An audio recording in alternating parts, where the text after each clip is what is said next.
Welcome to the Terrible Podcast with your hosts from SteelersDepot.com, where you can find all your latest and greatest Steelers news. It's Dave Bryan and Alex Kozora, always lit, talking Steelers. And now, here's Dave and Alex.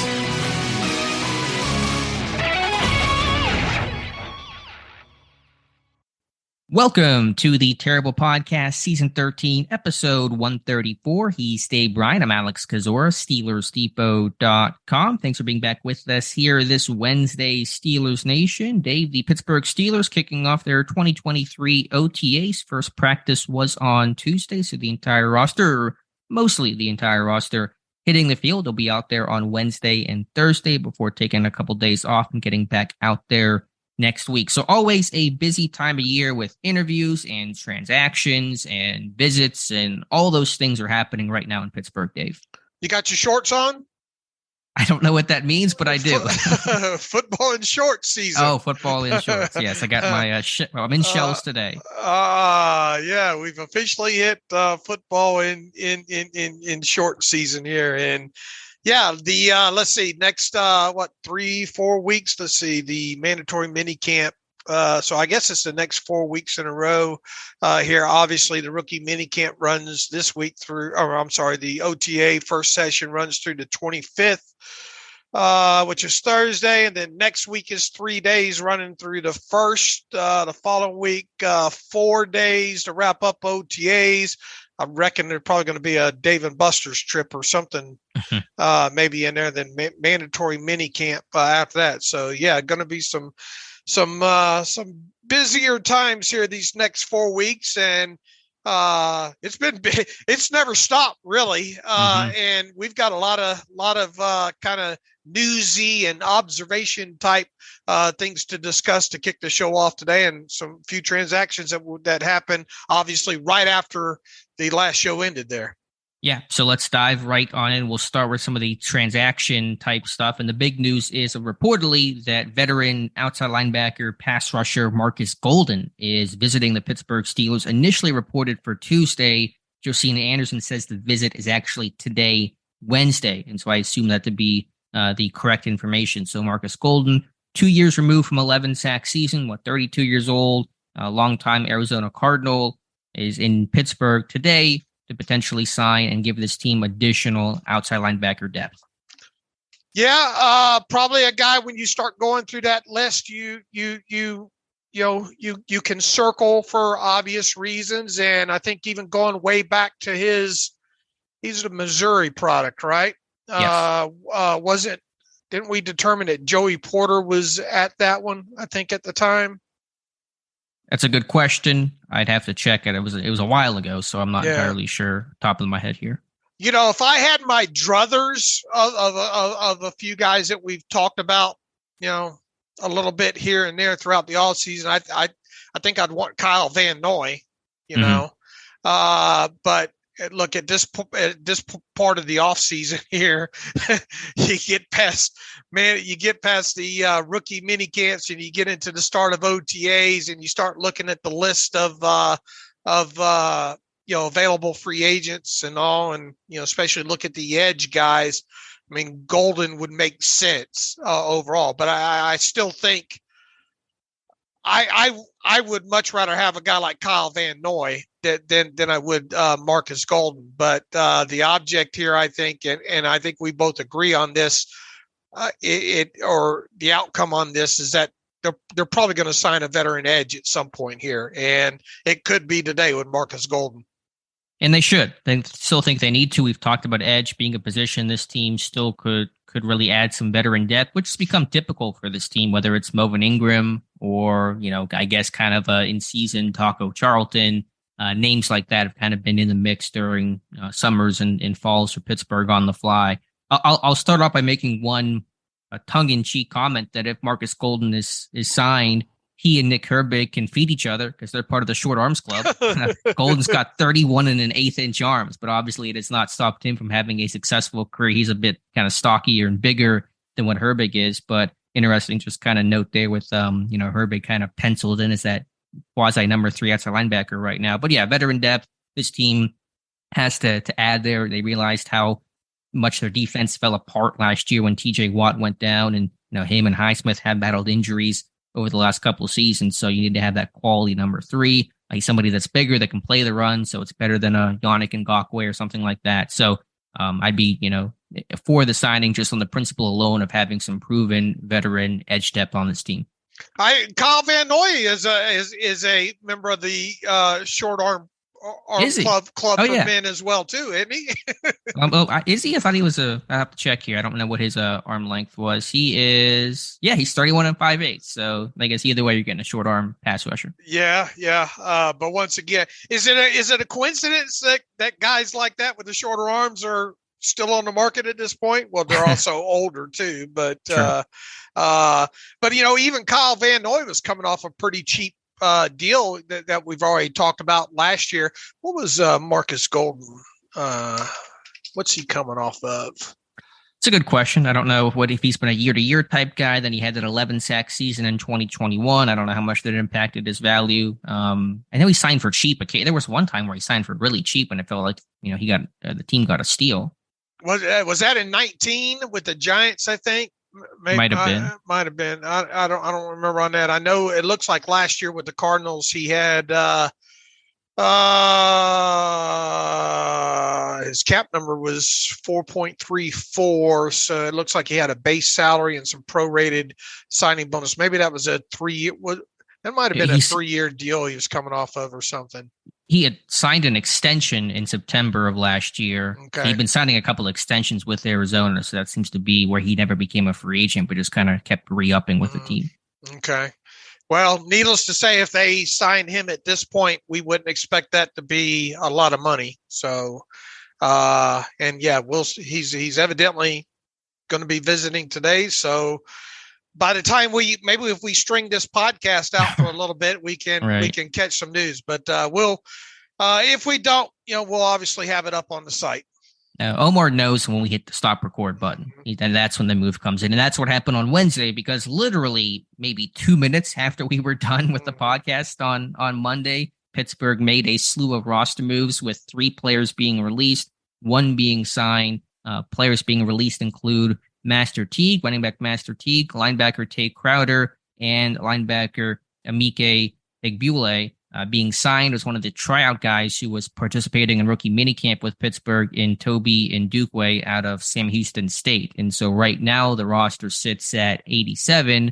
The headline of these couple of moves really was Master Teague. Not that this is going to be the next Pro Bowl running back, but a guy that you and I talked about, someone we were excited to watch in the summer, somebody who might have had an opportunity to capture that third running back spot on this roster. Yeah, I'm glad I got that post done when I did. And I made sure to even write in there. I think we talked on the podcast about it too, is about, if he makes it all the way through the summer. Well, didn't even make it a week past me writing about it and us talking about it. But I wonder what happened there, and once again, you have a guy that in Master Teague that, with the way things transpired for him last summer there, and then obviously being brought back to the roster late in the season there, and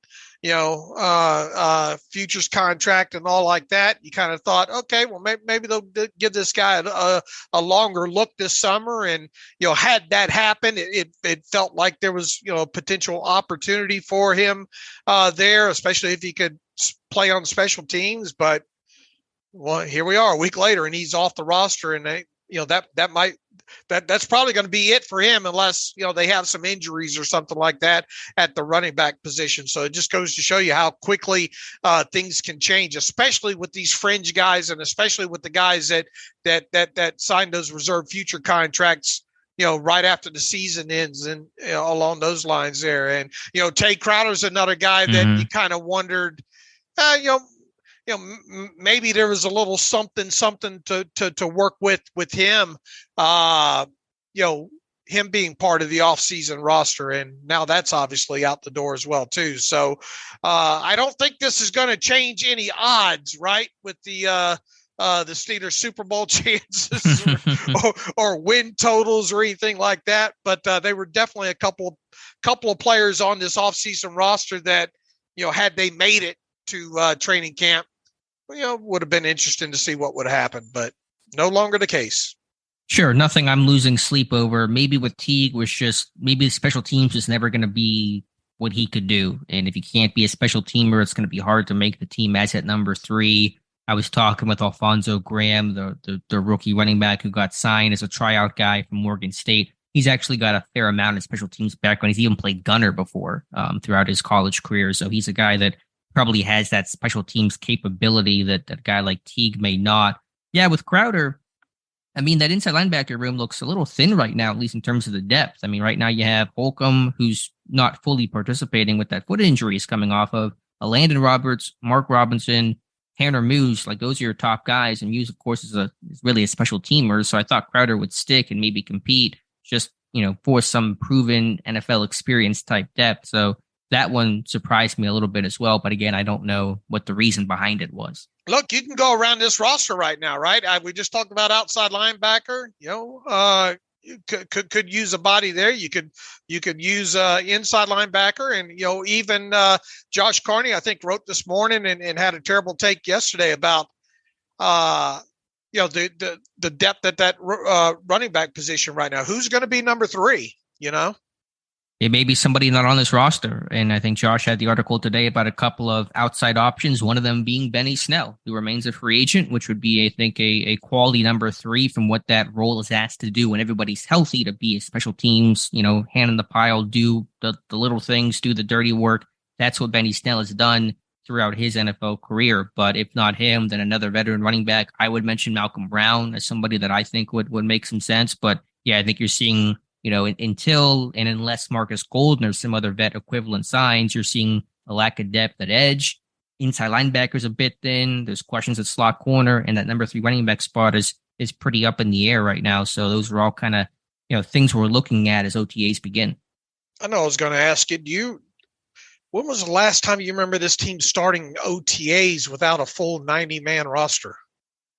It's a good question. I don't know when. I thought they would be at 90, and maybe they get there fairly quickly, but yeah, they got, even if you get Golden signed today, you got 2 spots open. So I'm not really sure what they're waiting for. Yeah. Well, obviously they're going to fill them at some point here. I kind of thought they would have filled them by now. So maybe by the end of the week. Yeah. So we shall see on that, but we'll start with Markus Golden and see if he signs and kind of proceed from there. All right, Dave, from an OTA standpoint, lots of interviews, a lot of discussion.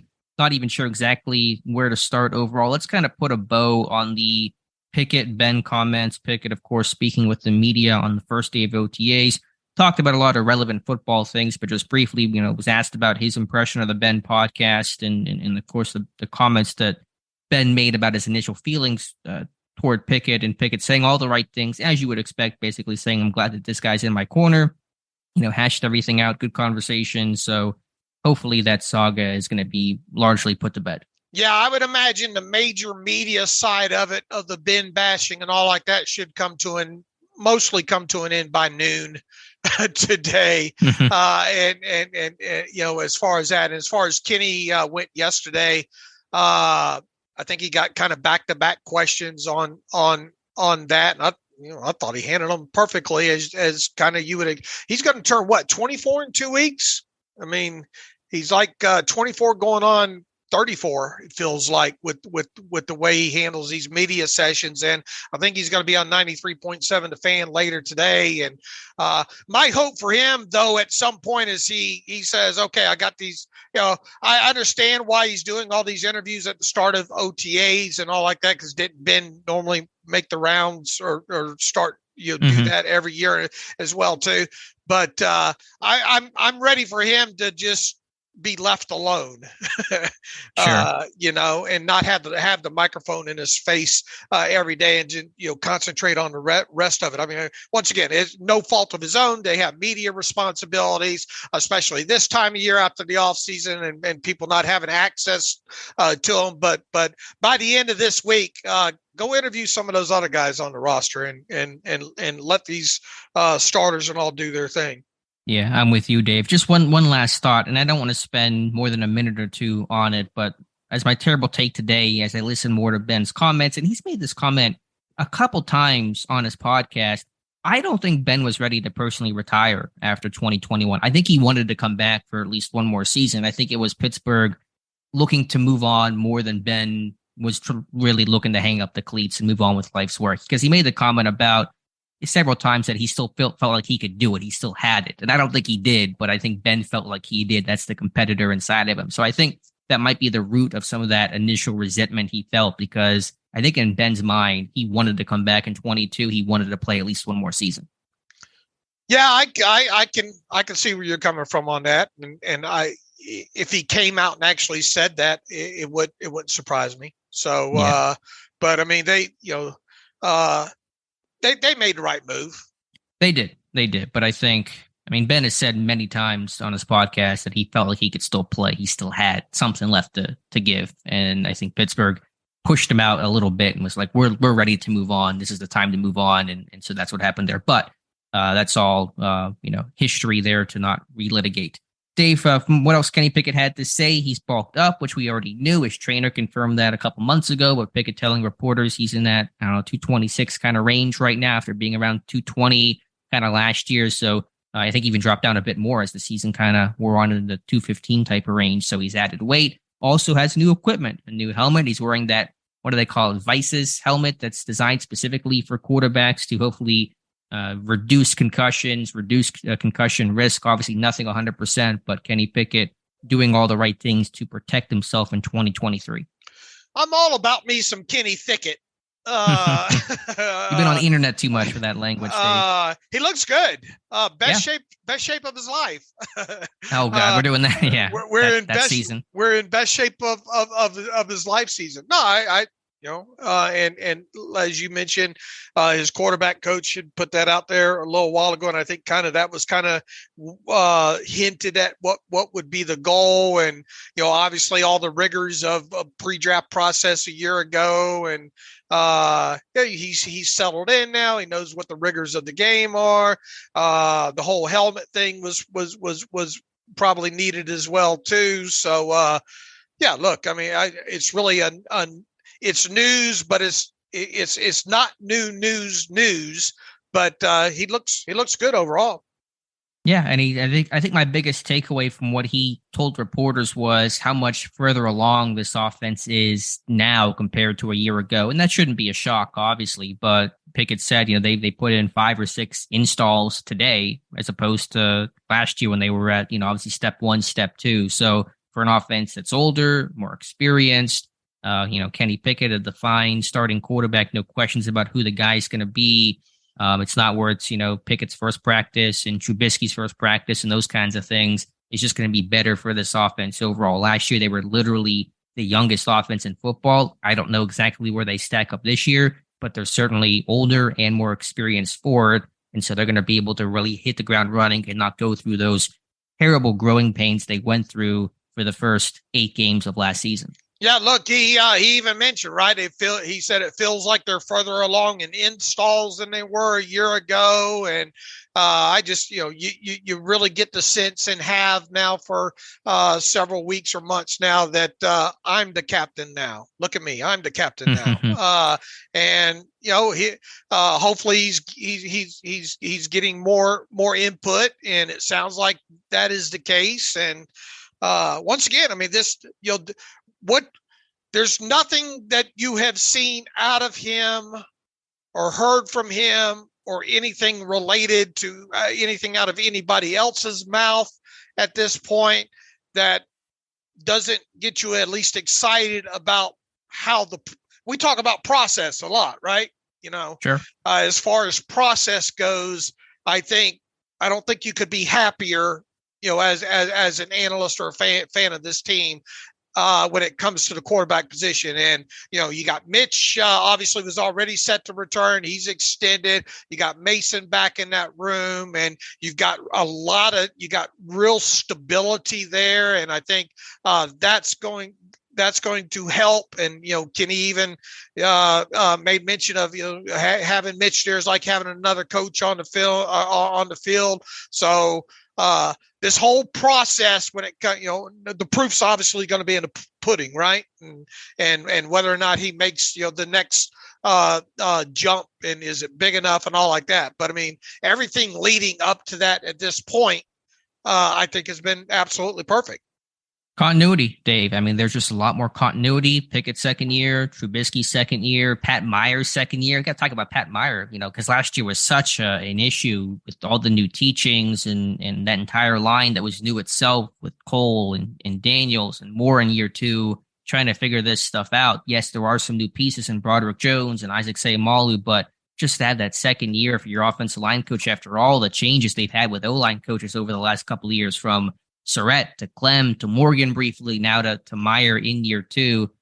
That's refreshing. So just better continuity overall for this offense should really pay dividends in a lot of serious ways. Speaking of quarterbacks, Mitch Trubisky speaking as well, of course, asked about the reason why he re-upped with Pittsburgh on a 2-year extension, called it an easy decision, really happy with the environment, the culture, seems to be really good friends with Kenny Pickett, and they're his wife and Pickett's fiance are very close. And so Trubisky kind of describing that, I always want to start, always want to try to compete, but, I like my opportunity where I'm at right now, and I want to stay in Pittsburgh because it's a good place to stay.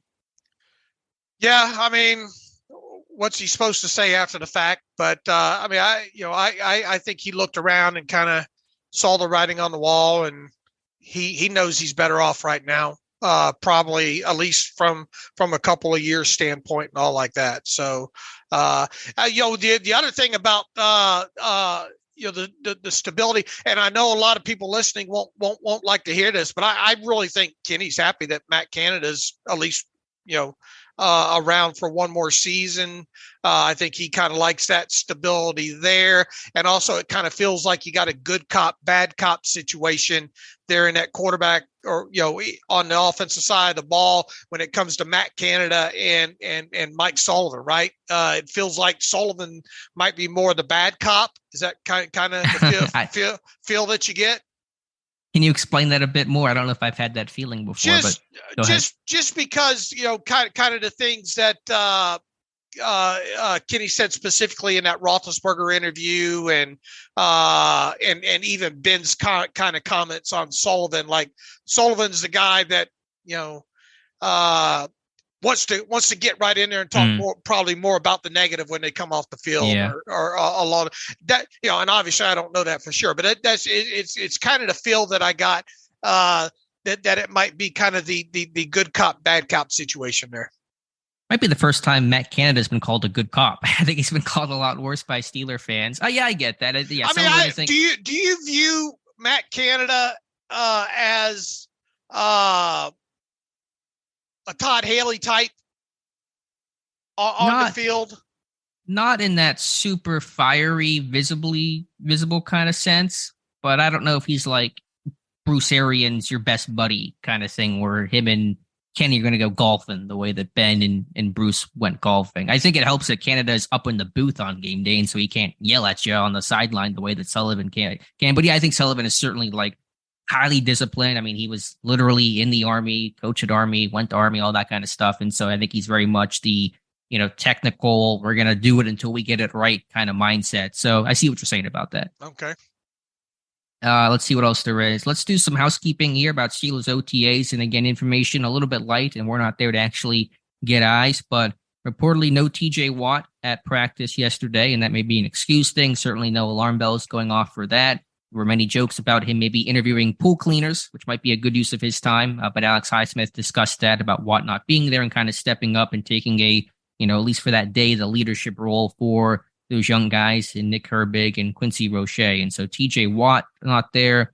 Cole Holcomb was only working individually in positional groups, not in team, as he comes off of foot surgery. And Allen Robinson practiced to some extent. He's coming off the foot injury as well. And so that's kind of some minor housekeeping on who was in and who was out of Steelers OTAs. Okay. Am I missing anybody in terms of guys that didn't work or anything that we had heard about availability? Well, I don't know if we know specifically kind of, I know there were some reports out there about some guys that may not be participating. So I don't want to say specifically that we know somebody's, there or not there. Now we know that we know that TJ Watt's not there. Correct. At least he may be there today. I don't know, but Tuesday he was not there. Right. So, and look, you like hearing what all was said out of Alex Highsmith's mouth about being more of the leader and helping those younger guys out and those kind of things. Yeah, and Highsmith, they're practicing. I don't know if he was in team, but he was at the least in individual work in there. And obviously he could be kind of doing the beginnings of a hold-in right now if he wanted to, with a contract situation up in the air. But Highsmith said, I like to work. I like to be here. And he was optimistic about a deal getting done. So a good sign there for Alex Highsmith, still showing up and putting in the work. Absolutely. And I mean, if you've gotten to this point now, you have to think that that extension is going to happen sooner rather than later, right? Yeah, to me, it's just a question of when it could happen. Is it going to happen in June? Is it going to happen at the start of camp, middle of camp? Is this thing going to go to 11th hour the way these Steelers have kind of traditionally done in Pittsburgh? I don't know, but we'll wait and see on that and kind of go from there. Dave, let's talk about the offensive line now. And again, with just one day, we're not here to evaluate, but just to kind of get our feet wet in terms of where this team is starting out. It looked like the first team O-line yesterday was really no surprise of Dan Moore at left tackle, Isaac Seumalo at left guard, Mason Cole at center, James Daniels at right guard, and Chukwuma Okorafor at right tackle. Broderick Jones working second team left tackle, but that's not a surprise just given the rookie nature of it all. Yeah, look, they usually are going to tip their hat to the veterans when they come in, right? So not too much. I think the thing that jumped out to me most yesterday when we saw those offensive lines was Kendrick Green's second team center, at least so it looked, right? Yeah, he was getting in the one clip that was shared. He was working second team center. I know some people are getting up in arms about that. It's May. There is no clearly defined backup center right now. So there's going to be some options there and some guys that might be playing guard that could play center potentially. So I don't want to, assume too much out of it, but it is something to at least note to start OTAs. Okay.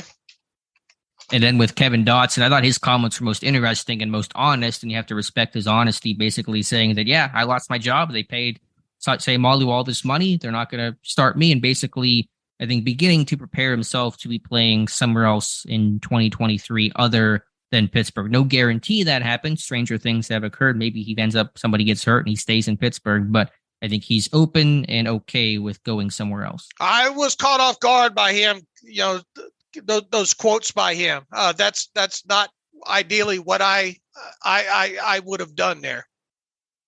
Yeah, I forget all exactly what he said, but basically what I just reiterated in the sense of, yeah, they paid, this guy all this money. And, initially I thought I was going to be maybe able to compete for a job and then realized that's not going to happen. So he was working, second team left guard yesterday, probably going to be where he works a good chunk of the summer. And you can deal him for a day 3 pick if your own O-line stays healthy, then I think you certainly have to explore that. Yeah, but I mean, I would much rather say, look, I'm still going to battle for this and use all the cliches and all like that, Yeah, but it kind of goes back to the Ben comments where I can appreciate a guy being honest. I mean, it doesn't sound good, obviously, to say those things, but it's probably the honest truth of I'm not going to start unless somebody gets hurt. And, that's just kind of how the business goes sometimes. So, but yeah, I hear you because there's always been kind of some lingering questions about Dotson and work ethic and commitment and all those things that, probably is the main reason why he's not in the starting mix right now. He talked about how, he was too penalized last season and that certainly backed up this offense and impacted this offense and probably one of the couple of reasons why they brought in Nate Herbig and signed Isaac Seumalo. I mean, I agree. It's a Captain Obvious situation here when it comes to him, especially the moment that they added Seumalo and all. But I just think he could have. I would have, if I were him, I would have chose my words differently. He's almost resigned to the fact now that he, coming out of his mouth that he might not even be there. And even though that might be in your head, I don't think you need to put that out there because it makes you an easy target to kind of write about too, Yeah, but again, I can appreciate a guy being honest about that situation and not relying and not giving out the cliches. But yeah, point taken all around. Dan Moore Jr., speaking of offensive linemen, maybe moving around, Dan Moore Jr. should be in Pittsburgh this year, but said he's open to playing right side wherever Pittsburgh wants him. There was no report he was actually playing on the right side yesterday, correct? Just him saying that he's open to doing whatever the team wants. Am I reading that correct, Dave? Yeah, look, I mean, even if, we don't know for sure what, if they got one snap there or 7 or 12 or whatever it is. But I think that's another one of those things that you would expect. It's only a matter of time, right? At left tackle, is it going to be week 1? Is it going to be week 3? Is it going to be week 8? So obviously you would think that it's going to happen sooner rather than later. And heck, it could happen by week 1, but he does need to get himself ready.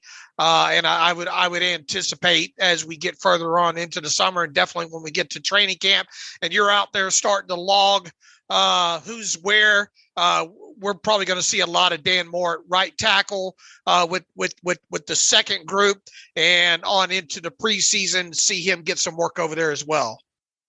What if hypothetically Dan Moore keeps that left tackle job and is the week 1 starter against the 49ers, which I don't think is the most likely outcome, but I think it's a possible outcome that people aren't considering strongly enough. I mean, how much time at right tackle does Broderick Jones get during the summer? Probably not a ton, because they want him to really focus in on left tackle. I know he's played a bit of right tackle at Georgia, but he was primarily a left side kind of guy. So what if Moore, even for a couple weeks, is your starting left tackle? Who is kind of your swing tackle if it's not Dan Moore? Well, I think, as we get further into this thing, I would expect also to at some point you or somebody to report that Broderick Jones is getting reps at right tackle. You have to get all these guys, those top 3 guys, because you don't want to see LaRaven Clark on the field, right? Right. But how many reps at right tackle will Jones get? Because obviously they want him to really, focus in on left tackle, and potentially because they want him to eventually play left tackle, probably sooner than later.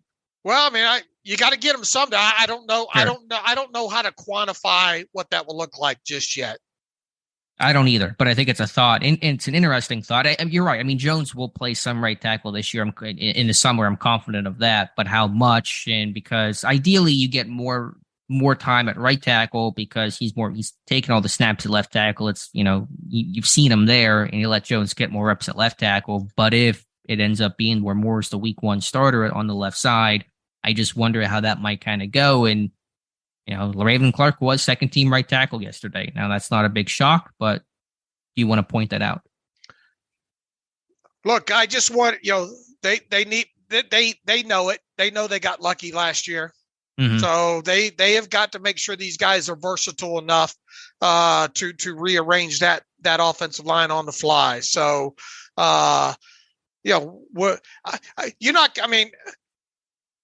during OTAs and mandatory minicamp, you probably should. That's the time to at least start getting guys comfortable in different sides, right? Yeah, I think so. And obviously, that's not a day 1 of OTA thing, but over the next week, for example, you probably start moving some of these guys around. So something to watch at the very least. Right? It's interesting to see how Pittsburgh delegates and delivers all those snaps left side, right side to Moore and Jones. Right, and I obviously we don't know how this is going to turn out, but you really have got to. I think you got to like Broderick Jones' chances of being a week 1 starter. I still think he's the favorite, but I think there's some obstacles just to be a rookie overall, because he's a raw rookie, a 1-year starter at left tackle. I know it was a great program, but still 1 year's 1 year. And to see the adjustment in Pat Meyer's system, we'll see how quickly he picks it up. But there's going to be some growing pains, I think, with Broderick Jones, and that's okay. I think it's a long-term play you're looking at with this guy, but I think there's going to be some rough moments he has this summer. Okay. All right. Well, we'll definitely got a long time to start watching it and tracking it. Yep. What else stuck out to you, Dave, about OTAs? People still realizing that Darnell Washington is big. He did not get any smaller after rookie minicamp, so there's some news there. What else stuck to you from comments that any of the players made on Tuesday? Oh, let's see. Who else? I don't think. Chandon Sullivan. And I think that's an obvious thing with him kind of initially being the starting slot, right? Yeah, I guess it makes sense in terms of what Omar Khan said, that Sullivan and Duke Dawson would kind of get first crack at that. And so for Sullivan to be first team nickel yesterday, because he's the veteran guy who's played that position before. I'm not terribly surprised by. I don't know how comfortable I am him being the week 1 starter, but I guess that's a whole process to go through, and we still have time to figure all that out. Okay. Let's see what else there is. Calvin Austin speaking. He's healthy. He's practicing, so that's good to see. I don't know if he was 100% full, but he's back out there at least in some capacity, if not 100%. So that's good. And he talked about how, yeah, he missed his whole rookie year, but he had all the mental reps, and he does not feel like he's that far behind. So, got to get him out on the field and staying healthy and all those kinds of things. But good to hear from Calvin Austin. Good to hear that he's back out there practicing again. Yeah, him, and another thing to talk about is Pat Freiermuth, right? And we knew he'd probably be ready to go and all like that, but just kind of confirmation, seeing him out there and all like that after that scary late season knee injury that he had and all. And Calvin Austin obviously going through drills and all, and we'll obviously see as the offseason goes on if he's able to open it up a little bit, and see if he can get full speed and all like that. But I mean, as far as a health standpoint, when it comes to this team overall, it seems like they're in good shape. Now we knew that Holcomb might be slowed. Who else? The foot. Robinson had it. I don't know. He was practicing to some degree. I don't know how much he was though. Right. So, I mean, some of the guys that we kind of knew might be slowed, like Allen Robinson and Holcomb, probably indeed are, and that'll probably remain the case throughout OTAs and mandatory minicamp with the goal of trying to get those guys fully ready to go by the start of training camp. Yeah, that sounds about right. Or at least maybe the mandatory minicamp, they go out there full. I don't know. We'll see how they play it. One piece of news, not directly related to Pittsburgh Steelers practice, but just from an NFL standpoint, NFL having its owners meetings, they just wrapped up, and a couple of rule changes there. Did we talk about the Thursday night games being flexed? Did we talk about that on Monday? I think that came after. Okay. The podcast. Yeah, I don't think we did. Yeah, so you can now flex. It's a very special set of circumstances to qualify for Thursday night flex games. It has to be between weeks 13, week 17. There's got to be 28 days notice. I forget other parameters to it, but that does, I think, put in play the second of the Pittsburgh Steelers 2 Thursday night games this year, the one against New England, which is week 14, I want to say. And so that one actually is in that potentially flex category, but you would get about a month's notice ahead of time if that game were to be moved. Look, this is, I was asked about this on Dave Weekly's show yesterday and all, and there's only they can only move 2 games, right? They can only flex 2, and they need the 28-day notice on all that. And the Steelers obviously are within that section of games there, their home game at Acrisure against the Patriots and all. I mean, that's Steelers Patriots. And like I told Dave Weekly, if that game 28 days out gets flexed, then something's probably gone horribly wrong with the Pittsburgh Steelers by that point, right? Because the Steelers are such a good draw on prime time and all that, why would you go away from that unless it was just, they were really, really having problems. And 28 days, I mean, that's 4 weeks, right? I did some quick math there, but I would just be surprised if that ends up getting flexed out. Yeah, but Pittsburgh did vote against it. Art Rooney had come out against, he was fine with the 2 Thursday night games the teams could play. He voted in favor of that. That passed back in March, but he was against the flexing at the time, and he was one of the 8 teams that voted against, I guess on whatever that was, Tuesday, that officially were overruled by the 24 teams. I think they needed 24 votes to pass it. They got 24 votes, and so now these games will be flexed. One other rule that came out yesterday that I'm equally not a fan of, that all fair catches on kickoffs will come out to the 25-yard line. So you kind of pooch a punt or a pooch a kick to the 5-yard line, you fair catch it, the ball comes out to the 25. And I apologize. I thought on Monday when I talked about it that this was going to be for punts too. To my understanding, it's not. It's just kickoffs and kickoffs after safeties. And so all in an effort to reduce concussions, which I can understand, but this will certainly reduce the number of actual kickoff returns as well. And the number was already pretty small to begin with. And so not a big fan of this rule change, Dave. I wonder how long it'll last. I wonder. Well, it's a 1-year trial run they're going to do. Right. I mean, that's what I mean. I wonder if it'll actually stick. They probably want to wait and watching what happens with the XFL and what they're doing and all like that, and get some more data on that. I'm willing to bet. I have a feeling that's where we're headed.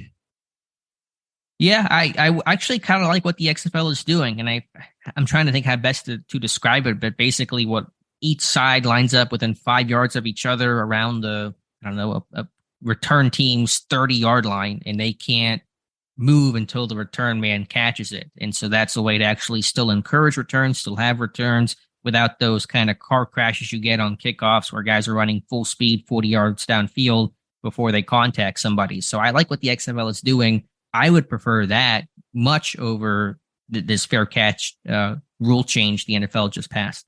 Yeah, I mean, why not just give them the ball at the 25? That's where it's going right now, it seems to be. Right. So it'll be interesting to see if this to me, it does feel my initial reaction is, man, I bet we're heading to this XFL type thing, just so they can kind of limit the speed of these car crashes. And then obviously these helmets, and we just talked about the Kenny Pickett helmet and all like that. I guess the biggest mystery at this point, as long as the NFL has been around with technology and all like that, is how are we still trying to find like the perfect helmet and all to help with head. I just kind of thought that maybe we'd be further along in the advancement of helmet safety and all like that. Yeah, that's fair. I'm not really qualified to talk about all the science behind that. I mean, for a long time, the NFL was trying to hide its concussion problem. And so had they been more open to talk about those things, 20, 30 years ago, maybe we would be further along today. They kind of really, put themselves behind intentionally. So, and I'm sure it's a lot of science. You're still trying to control, human body and these big, collisions, and you're probably never going to get it to where it's 100% safe, but you continue to make strides. So, hopefully they continue to make their strides. And of course, I want players to be safe, but I just don't want to eliminate kickoffs at all. I mean, I don't want them to be just a ceremonial type of thing. They should be an important part of the game. Special teams matters. Yeah. Now I think I will say from a purely Pittsburgh Steelers perspective, I think the rule change is probably a bit beneficial because you look at Chris Boswell's numbers last year in terms of his touchback percentage, his kickoff yardage, it was down. It was some of the worst numbers of his career. And so, yeah, maybe the injury that he had kind of dealt with that. But if he doesn't have to kick off as much, or if it's easier on his leg, or if you get maybe a Braden Mann who does it, if he beats out Presley Harvin, there's some wear and tear that you can save. So I think in some sense, this is actually a benefit for Pittsburgh, but I still dislike the rule overall. I agree. I'm with you. I like to see. I like kickoffs. I like what kickoffs the way they are now. I just, obviously, I wish they were safer. I don't want people to have the head injuries and all like that. So, right. We'll definitely see on that. What do you think about Pat Freiermuth's comments about Darnell Washington's addition? Will hopefully free him up in the offense and require him to block less.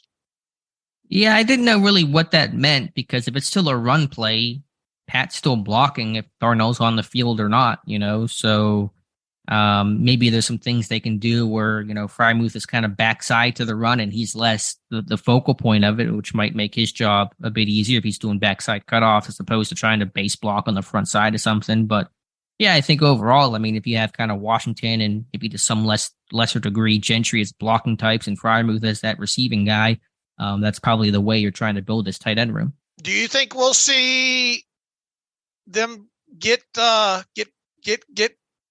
off the field a little bit more?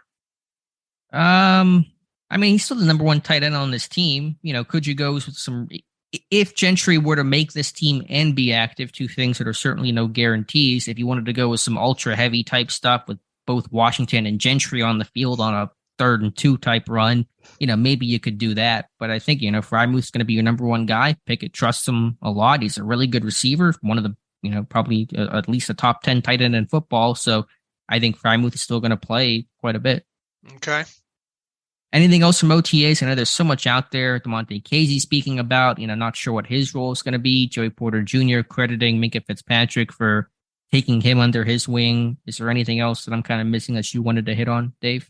No, I think we hit most of the primary stuff, haven't we? The things that stuck out. Dan Moore does look a little bit bigger, and I think he said as much, right? I mean, I think that's one thing that stuck out. Anthony Miller's still in great shape. I noticed that.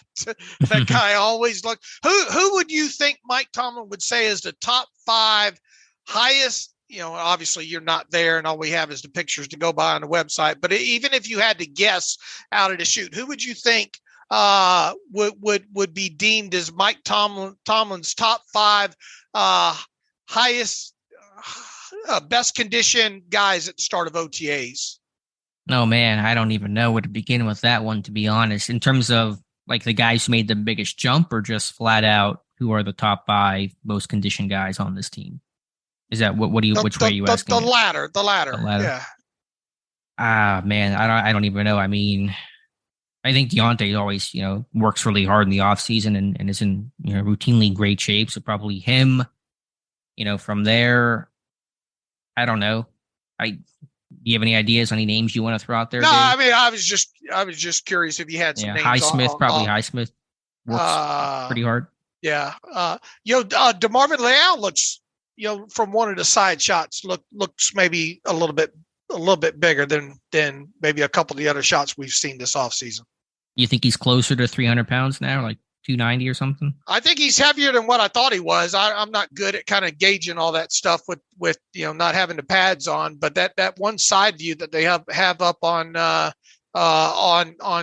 Steelers.com on the pictures from yesterday looks like a little bit thicker. Okay. I mean, if they sign Golden, then I assume that kind of means Leal is going to play really more purely defensive line, because you have Golden, you do have Herbig there, Roche. I mean, you could maybe occasionally do something with Leal, but I imagine he would go back to that kind of what he was intended to be when they drafted him, an actual true and blue defensive lineman. Okay. Let's see if we got anything else out here to discuss.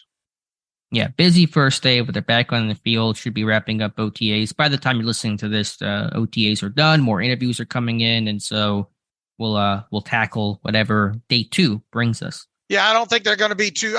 Joey Porter Jr. Nice things to say about Minkah. That's not unexpected there.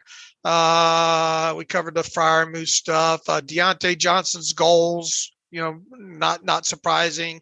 I know people will laugh at that, but like he should have big goals. Like it's okay to have big goals. I know it's easy to dunk on him, but good on Deontay. Look, you say.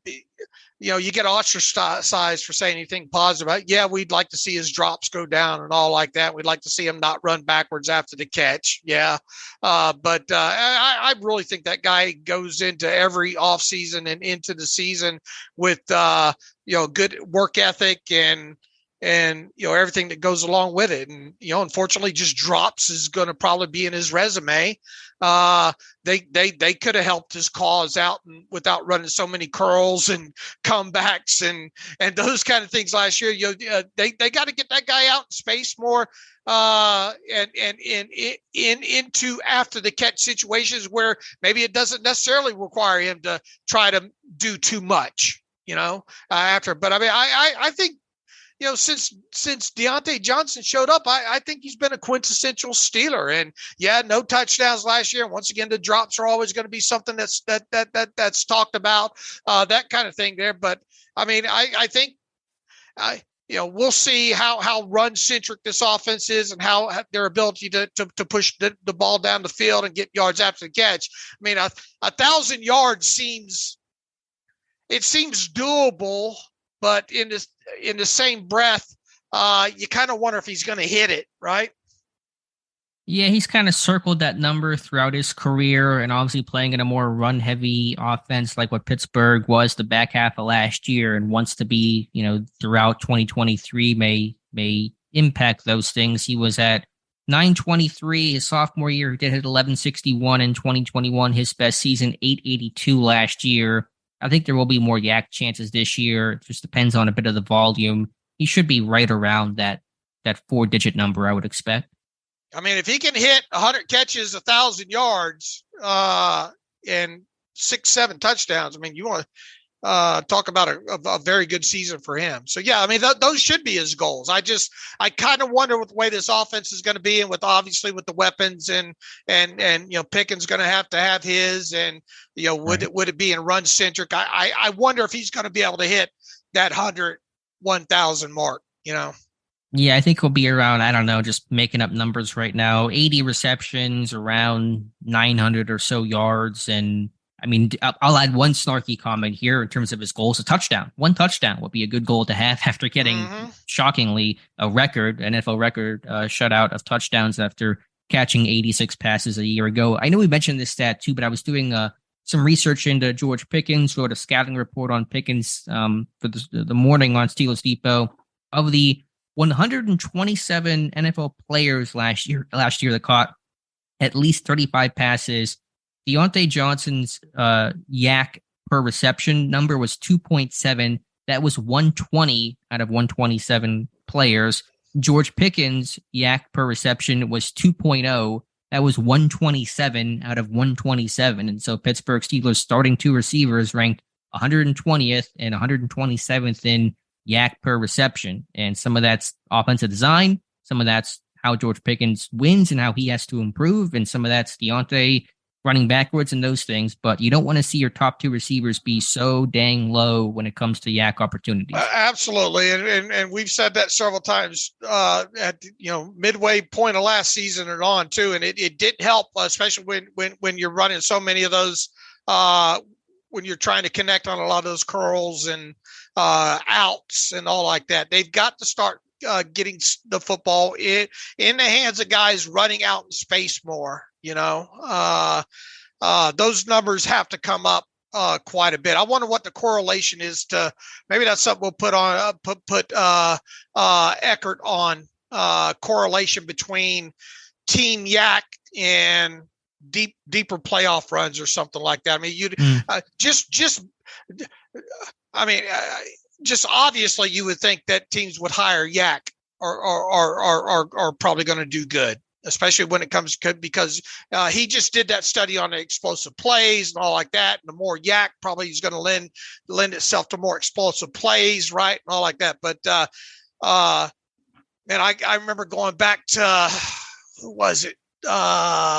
Not DeMarcus Ayers, Eli Rogers era, and that being a heavy topic around that time about Mike Tomlin talking about yak and all like that. I mean, if there's one thing they ought to have on that bulletin board in those offensive rooms this year is yak. I mean, it ought to be three. They ought to put it on, put it on everybody's cleats or whatever they got to do, because yak has got to be a big focus, especially if we're not, it's yet to be seen how much better this team's going to be actually throwing the football down the field more than 15 yards, right? So how are you going to create my biggest fear is how is this team going to create explosive plays? Because even if the run game,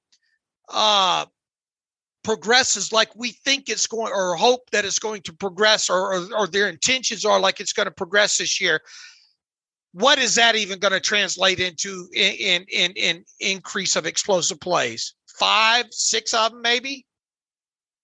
Hopefully. Yeah, I mean, hopefully something more than last year. I don't know what like league averages and where some top 10s are in terms of where to put a target number, but obviously if you could get one more explosive play per game, your odds of winning some of those, closely contested games just went up, 10% or so. Right. So yak's going to have to play a big part in an increase of explosive plays for this offense this year. Period. Yeah, now for Deontay, I think some of that's more the scheme of it, where he is a guy that certainly is yak capable, proven that, and he's got things to work on again himself, but there's got to be more focus on allowing him to do that. With Pickens, I think it's a bit more, he's going to work on his game, become a more nuanced route runner, because he does not create a lot of separation. And of course, he was really a vertical guy last year. There was not really a lot of chances to pick up yak. And so I think it's a bit different for each guy, where Johnson's a bit more, the scheme has to be friendlier to him. With Pickens, I think it's got to be, he's got to grow and become a more nuanced type of receiver and a more complete receiver than what he was last year. But I think to his credit, he was making those strides late last season. Hopefully we'll continue that in 2023. Look, he made some fantastic catches. There's no doubt about that. Very strong hands, and they're obviously the catch would against Cleveland sticks out, but there were some back shoulder throws and some situations on really some 50-50 balls where he really got the job done there. Now we've got to see him get the ball out like you said, out in space more separation along those lines. And look, right when he was drafted, one of the things that I said, people said, "Oh, you're critical of everything there." But I mean, it was obvious with the amount of time that he played at Georgia, and all his route running was very pedestrian overall. And one of the things that you expect to happen at the NFL level is for his route running to get better. So that's the jump where you want to see from. We know he can catch the ball. We know he can block. We know he can do all those other things there. But I think those some of the key factors is to see the separation and see him be able to get open more in shorter areas. And do something with a football like that, just like the rest of this team, the rest of these receivers here. And that goes for Allen Robinson as well, too, because, Allen Robinson, you look back at his yak from last season. Now, it's small sample size, obviously, on top of it. And really, I think a lot of his yak came on a lot of shorter catches back in college, if I'm remembering correctly. So it's not like he's been a huge yak monster throughout his NFL career either. All right, that's a great point. I'm looking at his numbers right now. He was 2.2 yak per reception. So if I change the numbers here slightly in terms of players with at least 30 receptions, in terms of yak, there's 150. George Pickens is still 150 out of 150. He's still dead last. Allen Robinson is 148, and Deontay Johnson is 142. And so you're starting three receivers in terms of yak out of 150 receivers last year. Deontay's at 142, Robinson is 148, and Pickens is 150. That can't happen again in Pittsburgh this year. Otherwise, this offense is not going to work. Unless your defense is just the 76 Steelers again. Or the 2008, right? Yeah. Along those lines. I mean, that just can't happen again. Period. We're going to find out in those first four games, and you bet we're going to be measuring that stuff. Along with running a football, you do expect them to be run centric and all, but we better be talking about. Boy, can you believe the increase that this team's made in the yak? I know the yak was bad last year, but looking at these numbers, and obviously Robinson was not in Pittsburgh, so it's a different projection. But man, these are some terrible numbers. They are. They really got to get up. And again, Deontay can do it, and I think Pickens is capable of it. And scheme's going to be a part of this thing, but yeah, these numbers have to be better. No matter how good you run the football and that kind of stuff. I mean, it's you need those explosive plays, and a lot of that's going to come from yak in this offense, I think. Yep. Yak attack. Yak attack. Going to hear that phrase a lot this year. All right, Dave, anything else? Do you want to get to some reader emails and close out today's show? Yeah, I don't know how many of those we have here. Let's see here. Let me filter real quick. And then I know OTAs wrapping up, and they have it on Thursday. And by the time we come back Friday, we'll talk about the first week of OTAs. All right.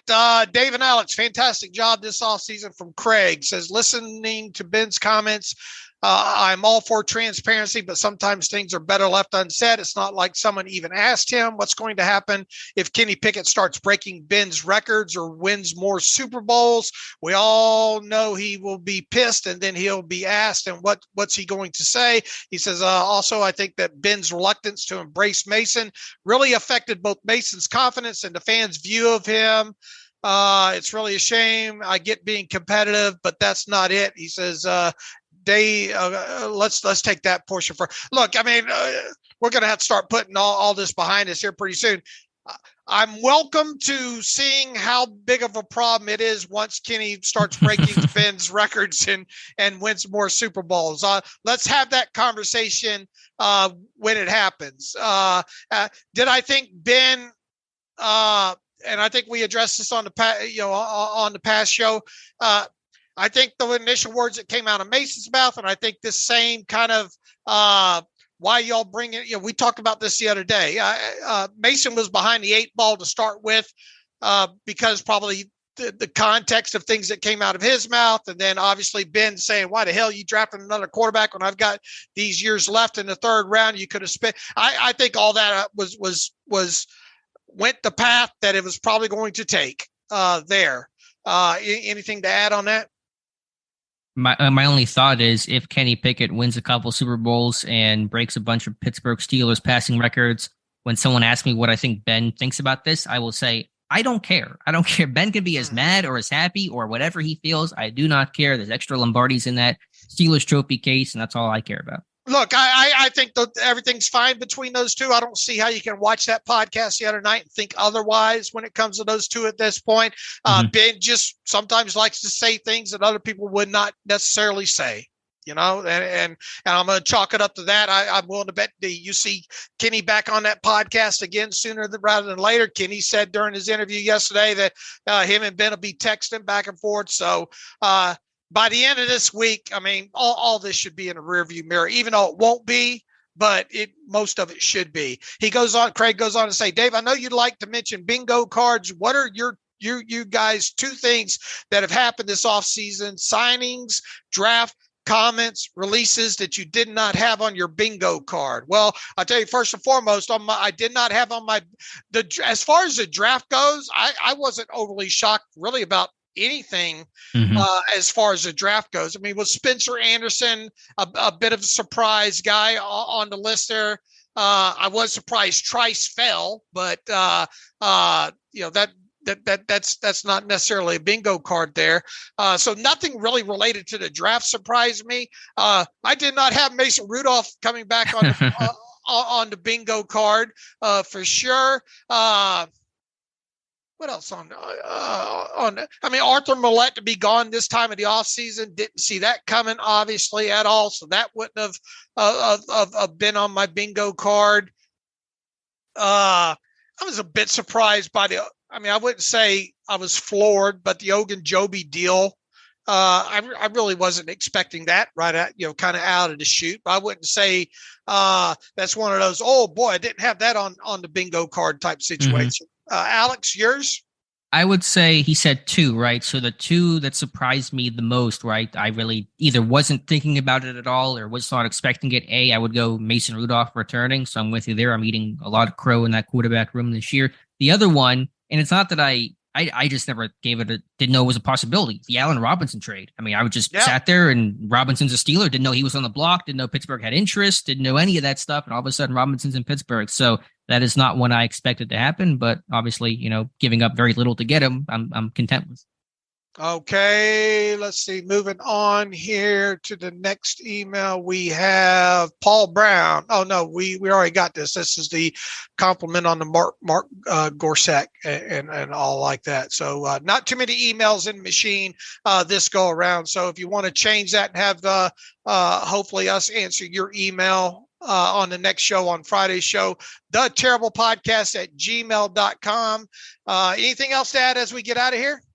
Nope. I think we're going to get some OTAs in soon. We'll come back Friday, see if Markus Golden's a Steeler. I have a feeling he probably will sign, but we'll see and come back then. All right. In the meantime, you can follow me on Twitter at Steelers Depot. Follow Alex on Twitter at Alex_Kozora. Follow the show at Terrible Podcast. Email the show, theterriblepodcast@gmail.com. If you like what we do and want to donate to the cause, SteelersDepot.com. Hit the donate button, upper right navigational bar. Also, if you want an ad-free version of the site, SteelersDepot.com. That way there. Hope you're reading the great stuff we have on the site throughout the day and all. And Alex, you got a terrible take coming up later today, and just a lot of things happening this time of year as well. So we'll be back to recap anything new on the Friday show. And as always, thanks for listening to the Terrible Podcast with Dave and Alex.